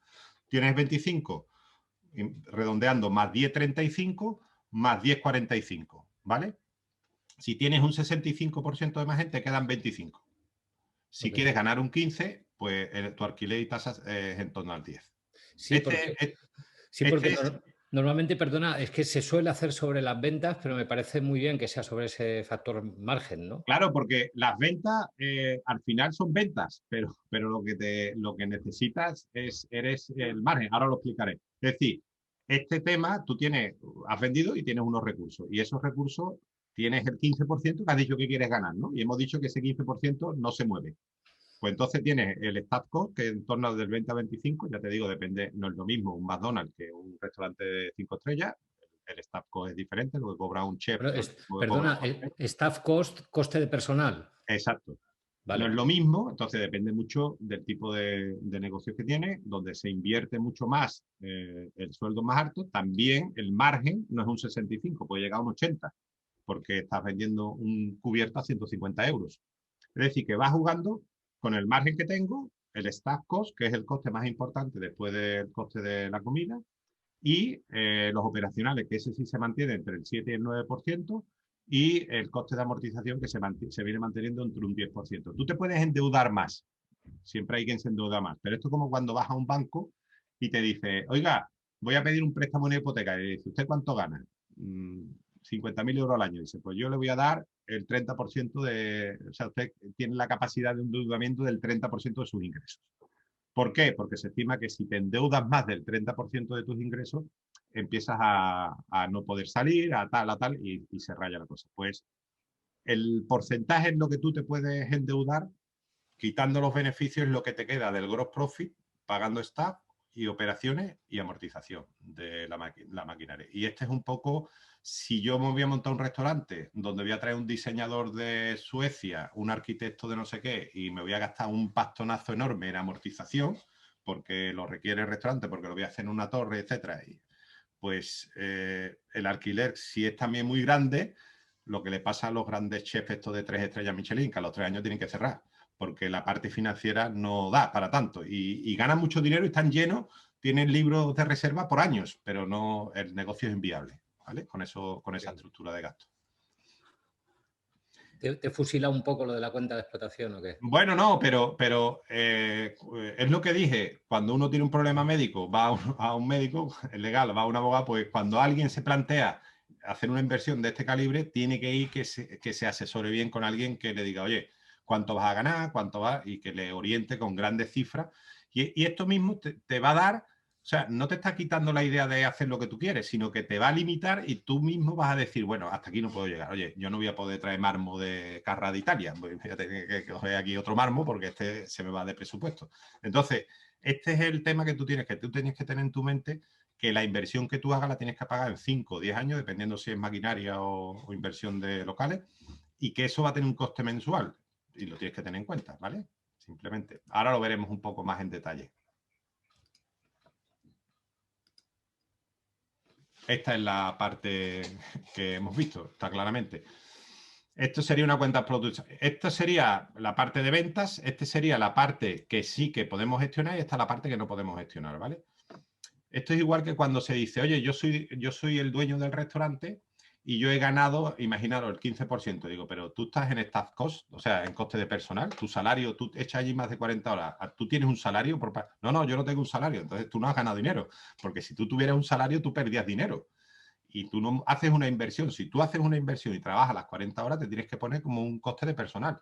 Y después, porque ese pago es por el trabajo que tú estás haciendo y esta rentabilidad es por la inversión que tú estás haciendo, que es diferente. Aquí lo que te está dando es el beneficio sobre la inversión. El salario sobre lo que tú trabajas, a pesar de que seas el dueño, tiene que estar reflejado en el coste de personal, ¿vale? Y analizarlo como otro coste cualquiera, ¿vale? Bueno, yo, Rafa, añadiría también que en esta cuenta que nos presentas es muy típico y muy habitual, sobre todo en negocios familiares, que son los propietarios del local que tampoco imputan en su cuenta de explotación ningún alquiler, al igual que tampoco amortizan. O sea, hay gente Exactamente. que no sabe lo que es amortizar, que ha metido dinero y cada cuando toca renovar la freidora, a los 6 años le toca sacar otra vez billetes y ponerlos. Y eso se tenía que haber amortizado, se tenía que haber generado, con lo cual mucha gente tiene cuentas que no son muy reales. Claro, porque imaginaros, yo voy a comprar una máquina de café y os voy a dar una regla muy sencillita para que la tengáis, la podéis apuntar y la tenéis clara. Esto va a tener unos costes financieros, ¿vale? Pues tú vas al banco y dices, no, es que yo tengo el dinero para comprar al contado. Bueno, pues lo que vas a dejar de ganar por no tener dinero en el banco, ¿vale? Entonces, la máquina de café te va a costar, la hay desde gastarte 10.000 euros a gastarte 50.000 euros en la máquina de café. La hay de todos los precios. Entonces, tú tienes que saber unas cosas, que la vas a amortizar en 5 años. La ley de contabilidad te dice que las amortizaciones en el caso de maquinaria son 5 años. En el caso, por ejemplo, de ordenadores, serían 3. Y si vas a hacer una obra en el suelo, en las paredes, pues serían 10, en el caso de obra civil, ¿no? Vale, pues en el caso de... Y esta amortización es un coste que además tú lo puedes repercutir y reduces el beneficio por el cual también pagas Hacienda. Es decir, que Eso es. si no tienes amortización, que sepas que estás pagando más Hacienda, ¿no? Entonces tú divides el coste entre 4, imagínate, me voy a gastar 10.000 euros, pues yo lo divido entre 4, que serían 2.500 euros, y lo multiplico por 5 años. Entonces, si yo me gasto 10.000 euros en una máquina de café, tengo un coste de amortización de 2.500 euros cada año durante 5 años. Y dice, bueno, Rafa, entonces al final terminas pagando 12.500 euros. Correcto. Esto es lo que terminarías pagando, por ejemplo, si la financiaras en una financiera o en un banco, etcétera. Y es un coste de amortización que tú lo tienes que tener. Y dice, no, pero yo es que tengo esos 10.000 euros. Bueno, pues si tú tienes esos 10.000 euros, tú los pones y todos los años vas cogiendo 2.500 y cuando pasen 5 años tendrás 12.500. Y esos 2.500 euros no es una rentabilidad del negocio. Una rentabilidad es como si tú le hubieras prestado dinero al negocio, es la rentabilidad que tú obtienes por poner tu dinero en el negocio. Y eso es así, tienes que hacerlo de esa manera. Sobre todo si hay socios, si la cosa se complica a nivel de gestión. Así que el hecho de adelantar, aunque se tenga ese efectivo dinero, no significa que por poner ese dinero no se tenga una rentabilidad 5 años, aunque seas tú mismo el que te ponga el dinero. Os pongo un ejemplo. IKEA no pide dinero a ningún banco, sino que tiene recursos propios. Pues la central financiera de Leiden, que es una central financiera, que es un tío de IKEA que trabaja allí, como yo trabajo en España. Cuando voy a pedir una amortización para una tienda, me dice, vale, te la autorizo, pero ellos cobran ese porcentaje. O sea, eso es parte de la explotación de la parte financiera del grupo. Y que se quedan con ese beneficio porque es parte de su gestión. Con eso pagan su gestión. Es como su margen, ¿vale? Bien. Y esta es la parte de local y de impuestos, ¿vale? Entonces, si yo tengo aquí una buena relación de costes, aquí lo ves sobre todo muy fácil. Lo voy a explicar paso a paso. El coste de alimento y es el coste mayor, ¿vale? Pongo alimento y desechable porque hoy en día vendemos muchas cosas, por ejemplo, comida para llevar. Pues que sepáis que ese paquetito que va en la comida para llevar, que es parte fundamental para poder vender comida para llevar, debe de ir en el coste de alimentos, ¿vale? No debe de ir, por ejemplo, en coste de explotación como puede ser el papel de un solo uso para limpiárselo en la cocina. El papel de un solo uso va aquí, pero el vaso de plástico debe de ir aquí, ¿vale? Porque es fundamental para vender el producto. Esto parece que no, pero te hace que el margen no siempre es real, porque hay gente que trasvase costes de margen a costes operacionales y eso no está bien, ¿vale? Bien, después tenemos el coste de franquicia. He puesto el coste en caso de franquicia porque hay muchas pequeñas y medianas empresas que a lo mejor son franquicias, es decir, que un Pomodoro, un McDonald's, que son empresarios pequeños pero que tienen una franquicia. Entonces, dentro de la franquicia existe lo que se llama franchise free o coste de la franquicia, que es un porcentaje de las ventas va a parar al operador principal.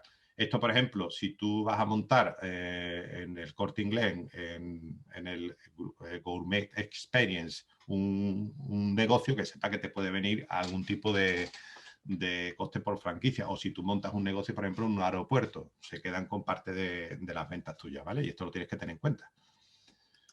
Bien, este sería el beneficio bruto que tiene que cubrir todos los demás costes. ¿Veis? Esto, Óscar, es lo que yo decía, que este beneficio bruto es el que debe de cubrir los costes, ¿vale?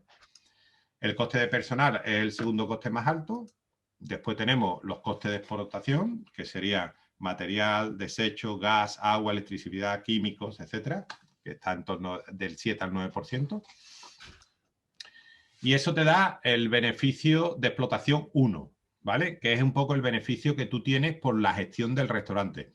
Y he puesto en torno al 30-35% sería un buen ejercicio de explotación, ¿vale? Lo he puesto ahí por eso, porque para que sepáis que en torno al 30-35% es un buen beneficio de explotación. Porque ya lo que te queda serían los alquileres de locales y los impuestos. Y alguien me puede decir, bueno, es que el local que yo tengo es mío, es en propiedad.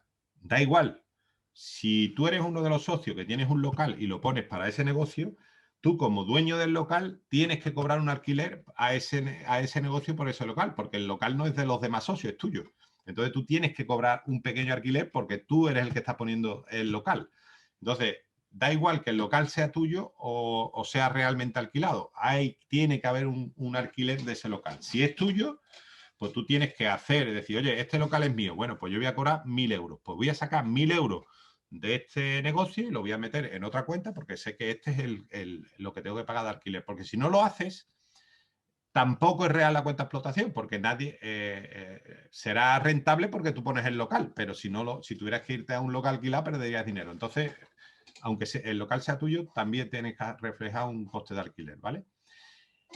Y en cuanto a impuestos, esto pongo el 2%, pero lo mismo puede ser el 2, el 3, el 4, el 5, el 6. O sea, estamos en un país que cada comunidad autónoma tiene un nivel impositivo, unas tasas diferentes, etcétera. Entonces, aquí hay un poco, depende mucho de dónde tengas el local, cómo lo tengas, si tienes terraza o no, etcétera, ¿vale?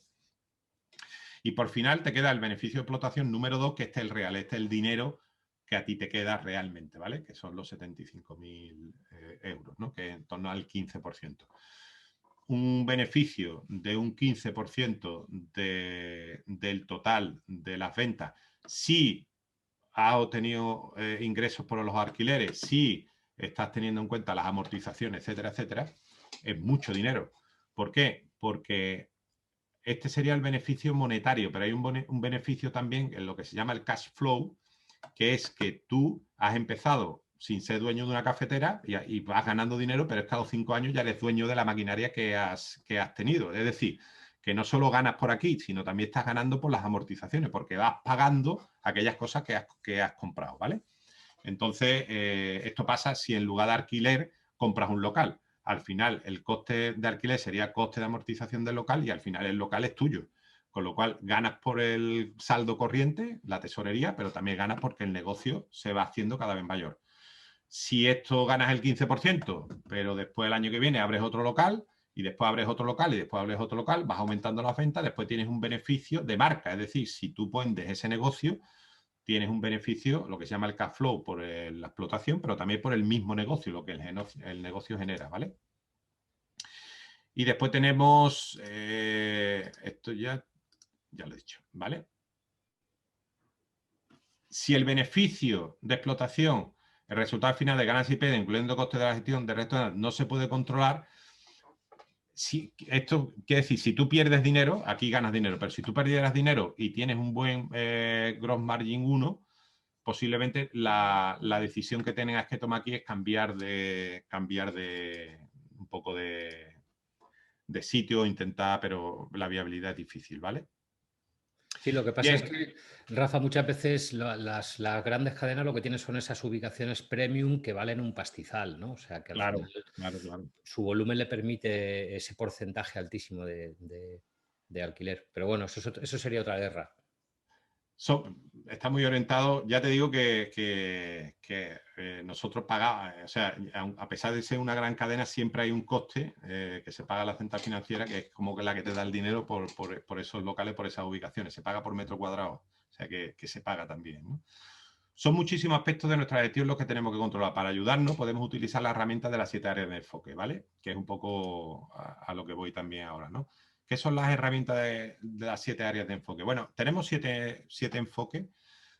En el centro siempre los clientes, pero tenemos la dirección de ventas, tenemos la competencia, que no hemos hablado mucho, pero que es interesante. La competencia no es solo el competidor que tengo al lado, también son las cadenas, etcétera.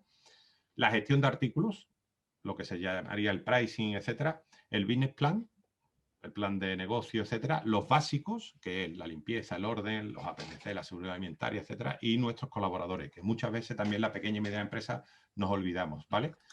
Entonces, dentro de cada área hay varias acciones que tenemos que tener en cuenta, ¿vale?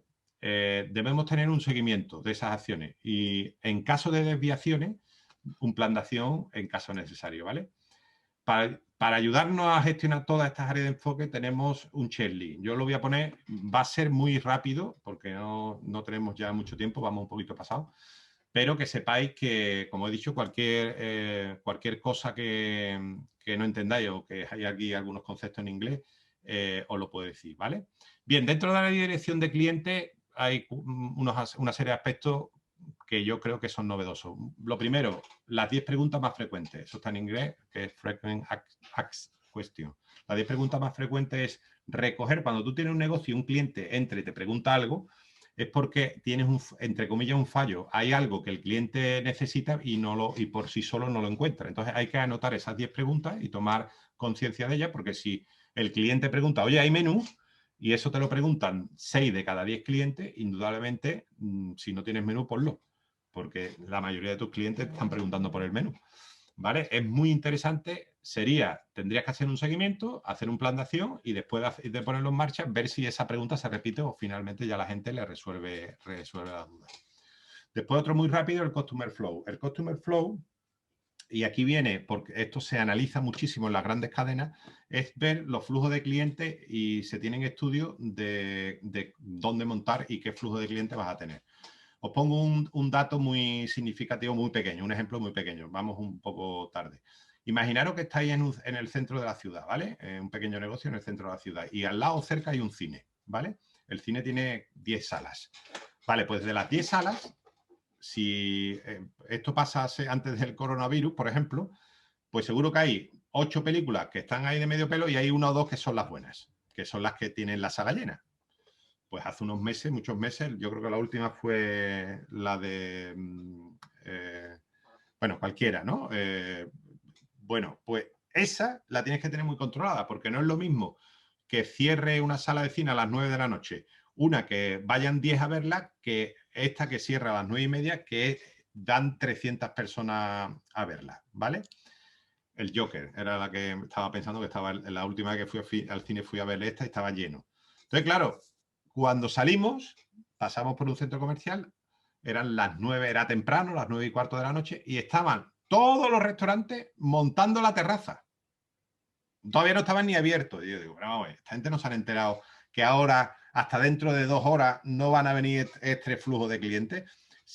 Si hay un listo que 10 minutos antes del cierre tiene montado su terraza y tiene a la señorita ya con una carta diciendo a los que salen del cine que ya pueden entrar, pues indudablemente va a tener más éxito que aquel que dice, no, todavía está cerrado, todavía está cerrado. Entonces, bueno, ¿cómo que todavía está cerrado? Si es que es los 200 que estamos pasando, no vamos a volver a pasar hasta dentro de 2 horas, que es cuando está llena, porque el resto, que van acabando cada una a 1 hora, pues tendrían 20 personas viendo el cine, ¿no? Con lo cual, ese análisis de Customer Flow es fundamental. Pero se ve en fallo también mucho que a la hora de yo entrar en un negocio, me quedo en la puerta porque no sé por dónde pasar, porque tengo un mueble delante, un mostrador aquí, una maquinita de bola encima, ¿no? O sea, cuando entrar en un negocio debe de ser de una manera lo más natural posible. Si puede ser que el cliente ni se dé cuenta que entra, precisamente para facilitar ese flujo de clientes. Y se hace casi lo contrario. Vas viendo muchos negocios que van poniendo como vallas para que entren en su negocio, ¿no? Hay que limpiar todo eso y hay que hacer que el cliente pueda entrar perfectamente. Os iba a poner algunas fotos de algunos bares que ya han quitado prácticamente hasta la fachada. Casi pertenece, son toldos que se van y casi es parte de la calle, ¿no? Con la mesa ya, la terraza y el dentro no se distingue, ¿no? Todos esos flujos de clientes se analizan aquí. La auditoría de cliente misterioso, el Sales Tree, que es el árbol de venta, donde analiza cuántos clientes tiene, el ticket medio, cuántos artículos tiene el ticket, qué precio medio tiene cada ticket, etcétera. Ya digo que esto da para un ratito. La dirección de venta, tu top venta, el pricing que tú has hecho, el seguimiento. Hacer benchmarking. Benchmarking es la parte de marketing que se dedica a ver lo que hacen bien otros operadores y copiarlo. Es decir, si tú vendes hamburguesas, pues tendrías que ver qué hace McDonald's, qué hace Burger King, qué hacen otros operadores, Goico, para tú ver cómo ellos triunfan, para tú adaptar eso a tu pequeño negocio de hamburguesa, porque está claro que ellos triunfan, son los mejores. Por tanto, cada cosa de lo que ellos hagan tienen un porqué, tienes que entenderlo, tienes que verlo, ¿vale? Eso es el benchmarking. 3 A1 rey. 3 A1 rey es el artículo que más te vende, el número de unidades, el artículo que más dinero te deja, ¿vale? Perdón, el artículo que más te vende en euros. El artículo que más dinero te deja, no es el que más unidades vende, pero sí el que más te deja. Y el artículo que tú tienes como reclamo, como precio bajo para atraer tráfico, ¿vale? Y el rey sería la novedad, ¿vale? Que hay toda una estrategia, comercial calendar, seguimiento, en la competencia, el análisis, el plan de acción, gestión de artículos, cómo controlar las novedades, la calidad del stock, el análisis de venta, el surtido. El business plan, tu plan de negocio, el control del inventario, cuenta de resultados, la P&L, la estrategia comercial. En básico, orden y limpieza, la venta mecánica, lo que hemos hablado con las 10 preguntas más frecuentes. Si el cliente ya de una manera muy fácil tiene controlado todos los keys y pregunta lo mínimo y el servicio súper rápido. La auditoría de seguridad alimentaria. En Cheap as New, perdón por el inglés, esto significa que todo como nuevo. Es decir, tú vas a hacer una inversión de una máquina de café, por ponerte un ejemplo, y lo que no puede pasar, que la vas a amortizar en 5 años, lo que no puede pasar es que al segundo año la máquina esté reventada, porque haya tenido un mal uso. Tienes que hacer un buen mantenimiento y tienes que hacer un buen seguimiento para que esa maquinaria, que la vas a pagar en 5 años, pero puede ser que dure 7, 8. Entonces, que dure en el tiempo. Y eso hay sitios que ves que la maquinaria pasan los años y están perfectas y hay sitios que la destrozan. Igual que hay gente que tiene un coche de 20 años y lo tiene niquelado nuevo sin un rayón y gente que tiene un coche de 2 años lo tiene fatal, ¿vale? Siempre pongo el mismo ejemplo. Y después el tema de rutina y las instrucciones operacionales. Y dentro de nuestros colaboradores, el plan de formación, la encuesta de satisfacción, el Staircase Model, que es un poco en la situación que está cada uno de los empleados, las entrevistas de desarrollo y desempeño y el plan de sucesión. Muy, muy importante el plan de sucesión. R1, R2, R3 significa si está listo para cubrir la posición, si le falta 6 meses o si le falta un año. Imaginaros, ustedes tenéis al cocinero, al jefe de cocina. Pues ese jefe de cocina tendría que tener un ayudante, que en el futuro será el que cubra al jefe de cocina. y puede ser un chaval muy avanzado que en 6 meses podría coger la posición porque ya, por ejemplo, hace los descansos, o puede ser un chaval que todavía le cuesta y le falta tiempo. Pero eso hay que trabajarlo, porque imaginaros que ahora este jefe de cocina se pone enfermo. ¿Qué hacemos? Si no tenemos un sustituto o alguien que vaya trabajando su plan de sucesión. Esto vale para el jefe de cocina, pero vale para el maître, vale para el camarero, vale para todo. Es decir, todas las posiciones clave deben de trabajarse el plan de sucesión, ¿vale? Ya digo, una especial atención a los colaboradores porque es la parte que normalmente falta en esta área de enfoque, hablando de la pequeña y mediana empresa, ¿vale? Ya digo, muy rápido, ¿vale? Pero muy importante, ¿vale? Bueno, la verdad es que merecería una sesión más. Ya se lo recordaré a los compañeros del CCT Murcia porque esto de las 7 áreas de enfoque yo las conozco en profundidad y es una herramienta fantástica para tener un checklist de lo que tenemos que mirar. Son los básicos para que, teniendo esa información controlada, yo creo que se gestiona el 99% del negocio. Total. Y te da mucho, te ayuda porque tienes tus 7 carpetitas y vas sacando una a otra y te ayuda a tener una oficina totalmente ordenada y muy claro en qué tienes que poner el enfoque en cada momento, ¿vale? Te va ayudando Esto, mucho cómo esto llevarlo. lo usarías tú cuando ibas de hombre de negro por ahí, por los locales, ¿no? Sí, porque es que claro, no puedes, yo siempre digo que el número de tiros lo tenemos limitado, entonces tienes que apuntar bien, porque tú con 5 tiros no puedes apuntar todo lo que se mueve. Entonces tienes que ir a aquellas cosas que tengan más impacto en el negocio y que sean, entre comillas, más fácilmente gestionables o que tengan una facilidad de cambio más importante. Esas son las que prioriza, las que tienen más impacto y las que son, entre comillas, fáciles de implementar, porque te va a dar un beneficio muy rápido. Y hay Vale. cosas que a lo mejor no tienen tanto impacto a corto plazo, que te cuesta un poco más trabajo en el tiempo, pero que también tienes que meterle mano, ¿no? Entonces priorizas un poco tus acciones, ¿vale? Bueno, en la gestión de los mercadorantes se basa en la eficiencia. Normalmente tienen muchas unidades, ¿vale? Son muchos equipos. Son una buena herramienta de marketing, cumplen con su objetivo, no hay nada más que ver cómo están de lleno, y tiene un beneficio razonable. A pesar de que por su volumen, precios de compra muy competitivos, volumen importante de ventas, se necesita un alto nivel de gestión, eficiencia, análisis y control de los KPI de todas las unidades para conseguir beneficios. Esto es lo que pasa siempre, que como son muchas unidades, siempre hay alguna que va cojeando y eso te penaliza el total, ¿vale? De tal manera que al necesitar importantes inversiones tienen unas amortizaciones grandes, debido a su volumen son poco flexibles, son como portaaviones que para girar a la izquierda o a la derecha la curva es muy grande, ¿no? No son muy flexibles a la hora de dar un giro. Y en caso de que baje el nivel, bien sea por una pérdida de venta, bien falta la especialización de la gerencia o por una mala gestión simplemente, porque se han tomado decisiones erróneas, puede generar importantes pérdidas que pueden llegar a afectar incluso al negocio principal. Quiero decir que se mueven en unos límites muy pequeños, porque tienen muy pocos beneficios, entre un 5 y un 10%, con lo cual es muy fácil, si se equivocan, entrar en pérdida. Y por debajo pueden llegar a perder mucho dinero, ¿vale?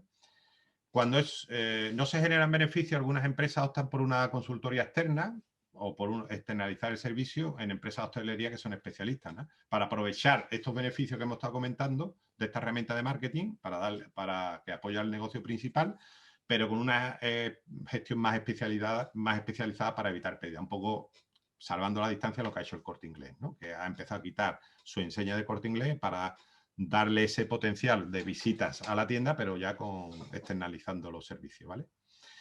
Y bueno, un poco de nichos de mercado, que voy a ir muy rápido, a ver si por lo menos un vídeo me gustaría poner, pero para que veáis que ya no solo el mercado tradicional como un supermercado, aquí estamos viendo cómo se pueden aprovechar, ¿vale? En la zona de gourmet o food area de grandes retail y centros comerciales, que es lo que estamos viendo, en medianos y pequeños supermercados, en tiendas de ropa, electrodomésticos, bricolaje, game store, esto sonará un poco a chino, pero ya veréis.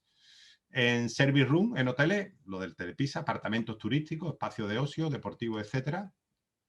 Servicio adicional en otros sectores, gimnasio, peluquería, agencia de viajes, lavanderías, ¿vale? Y muchos más, ¿no? Os pongo aquí unos pequeños ejemplos, vamos muy rápido. Esto es un Leroy Merlin, una pequeña cafetería dentro de un Leroy Merlin en el norte de España, ¿vale? Ahí os la dejo. en el mercado del bricolaje. Si vemos el mercado de las lavanderías, nadie lo diría, pero fijaros qué chulo wash y bar. Al final te tienes que quedar 40 minutos mirando, dando vuelta a la lavadora. Si puedes tomarte un café, puedes chatear porque tienes wifi, puedes socializar o quedar con un amigo o con una amiga mientras lava y te tomas algo, pues imaginaros, un negocio que no es no se ve tanto en España, pero que fuera de España sí que se está empezando a ver, porque además se usa mucho este tipo de locales. Este también es un poquito heavy, que es un gimnasio dentro de un bar, donde tiene la parte de cafetería, pero hay gente muy friki con esto de los gyms, ¿vale? Mira, fijaros, esto es el mercado de concesionarios de coches. Esto es una empresa alemana de coches. Muchos tratos de venta y compra de coches se salen de vamos a tomar un café y se van a un restaurante o una cafetería para cerrar la venta de un coche, ¿no? O salen fuera directamente, ¿no? Lo que ha hecho este concesionario de coches es hacer un área de cafetería para que precisamente se cierran muchos tratos de compraventa de vehículos en este entorno, ¿no? de café. Y además los clientes están dando vueltas, están viendo coches, no siempre el vendedor está asequible, con lo cual es una manera más de que pasen más tiempo en el concesionario de coches. Fantástico.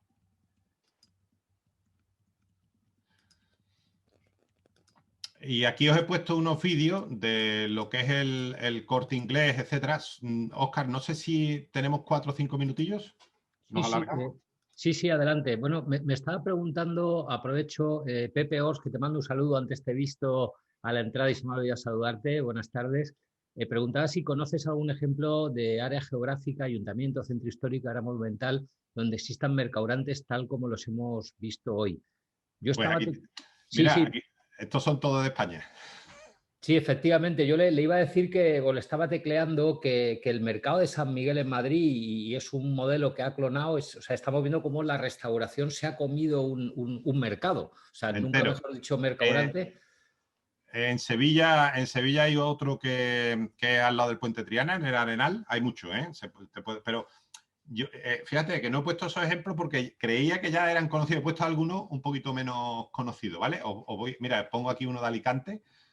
Son muy rápidos, ¿vale? Vamos a ver el del Duque de Sevilla porque dentro de los que ha hecho el Corte Inglés, este es interesante. Lo voy a poner, espero que se escuche. Sí, se oye. Esta es la última planta del Corte Inglés y veréis a unos pequeños retailers que os sonarán. Este es uno.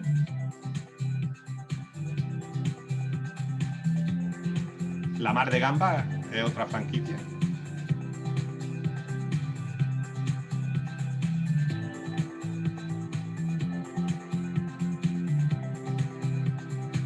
Redito.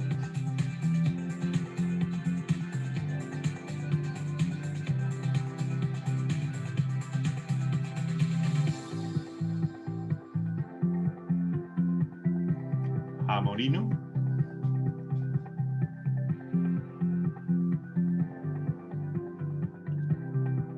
Esto en conjunto con la zona gourmet del Corte Inglés, ¿vale? Y fijaros las vistas que tiene.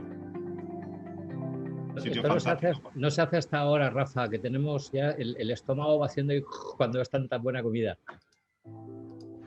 Os voy a poner el de Alicante porque el Corte Inglés ha desarrollado otro concepto que se llama Plaza Gastromercat. Os voy a poner el de Colón, está también el de Alicante, muy rápido también. A mí, fíjate que me gustaría que nos pusieras el de Pangea, ¿no? Como un Sí, modelo muy... lo dejamos sí. Este es el mismo Corte Inglés, pero no es la zona gourmet, es Plaza Gourmet. Pero fijaros que le han dado también otra con vistas.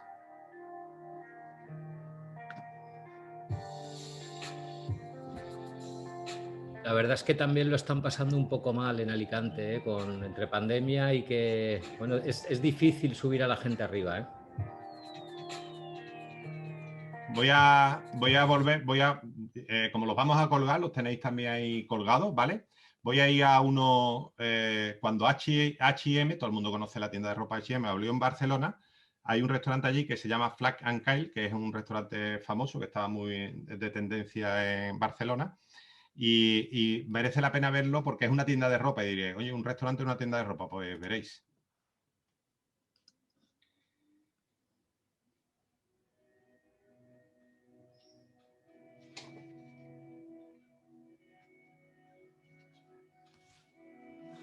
La gente no se lo esperaba, que en la última planta existiera... Y ves que apoya mucho el valor de la marca. Es decir, la marca para jóvenes, sanos, etcétera, pues veréis el restaurante cómo está montado.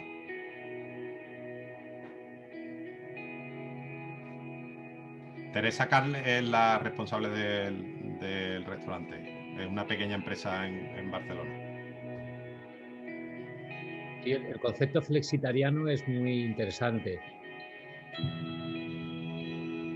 Sí, por si no lo conocéis, tiene que ver con que antes era un gran trozo de carne con muy poquita guarnición y ahora es al revés, ¿no? Más carga de verdura y menos carga de proteína en un plato.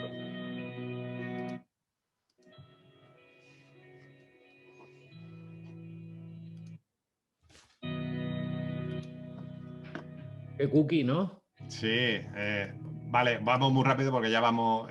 He dejado al final el de la agencia de viajes porque es un caso que además lo hemos visto en la escuela de negocios, hablé con el CEO también.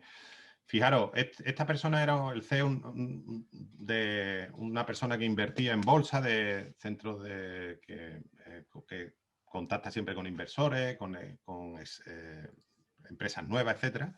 Que en un momento quería montar un negocio y en un momento dado vio negocio y se fijó en la agencia de viajes lo mal que estaban, ¿no? Porque normalmente hace 10 años tú ibas a una agencia de viajes y la agencia de viajes era un sitio con un mostrador, dos, tres, con unas pilas de folletos bastante usados, ¿vale?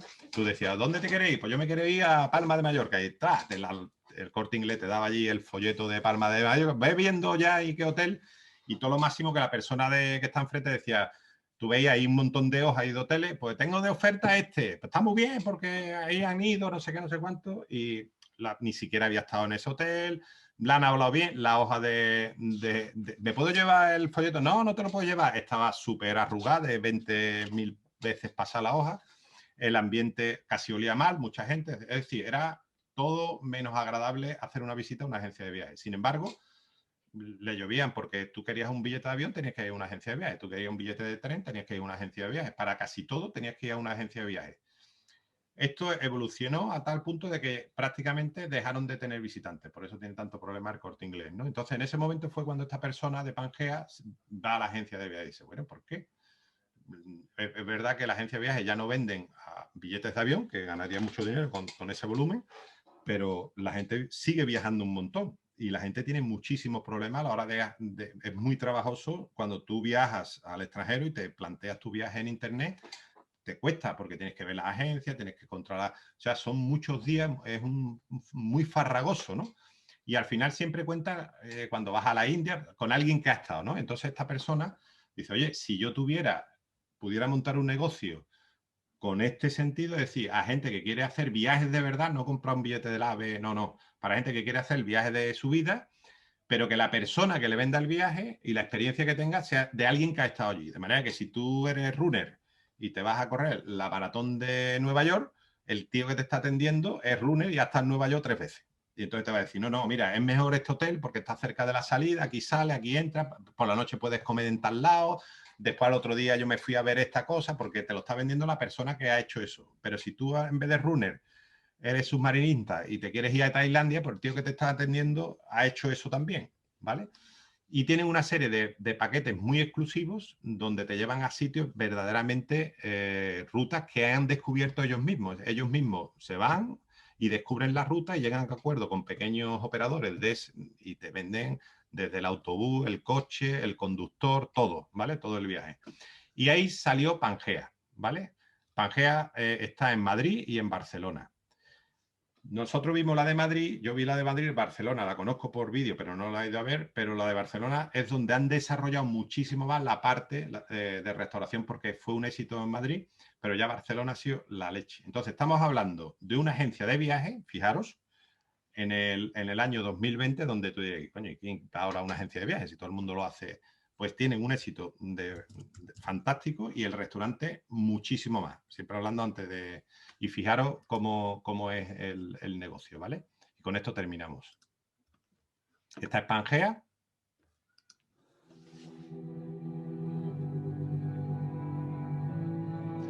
Ya, nada más que la entrada no parece una tienda, es una agencia de viajes, ¿eh?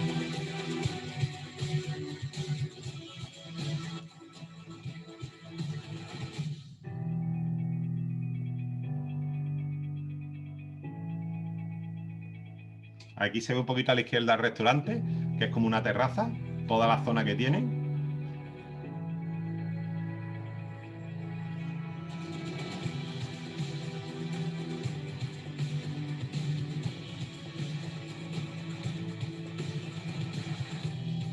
Facturan viajes que pueden llegar a 20, 30.000 euros, ¿eh?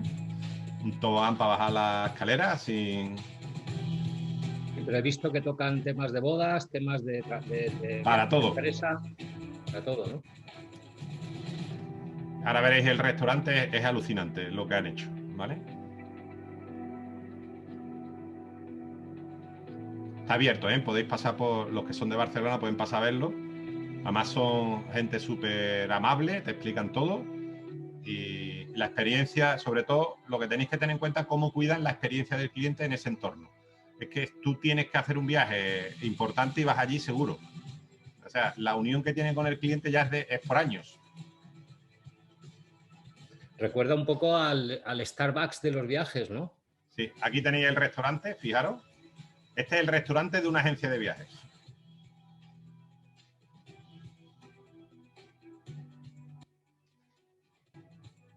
Por supuesto, cuando hay eventos, el fin de año chino, cuando hay eventos importantes de viajes al extranjero, la maratón de Nueva York y tal, tematizan también el restaurante. Es decir, es toda una experiencia, como podéis ver,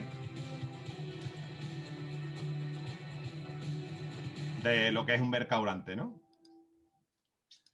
Y bueno, siento de verdad que es muy complicado. Nos hemos pasado casi 14 minutos o 15 y ha sido un poco complicado porque a veces controlar los tiempos es difícil, Óscar. No, Y pero espero... has estado, vamos, muy fino, ¿eh? O sea, que quiero decir que yo creo que está interesantísimo lo que has contado y, vamos, absolutamente disculpado. ¿Te parece que de Sí, cierre te despides de los alumnos y así hago yo el cierre de la vale. sesión? Simplemente en la presentación, lo tengo aquí. Tenéis mis datos, ya algunos ya me conocéis, y el email y demás, y cualquier cosa, porque sé que he pasado muy deprisa por algunos temas, pero cualquier cosa que podéis contactar por LinkedIn o por el correo, y encantado de poder cubrir estas dudas, ¿vale? Si tenéis alguna pregunta, pues ahora también por mí no hay problema, ¿vale? Y bueno, pues agradecerte, Rafa, por esta fantástica clase y por haber hecho un hueco en tu agenda, que sé que va, pero que bien liada.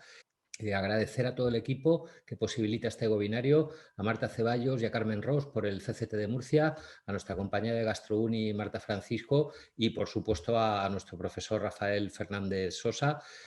Muchas gracias por vuestra asistencia. Sabéis que la semana que viene, el miércoles, hablaremos del Customer Journey Map con Carmen González del restaurante Zalacaín.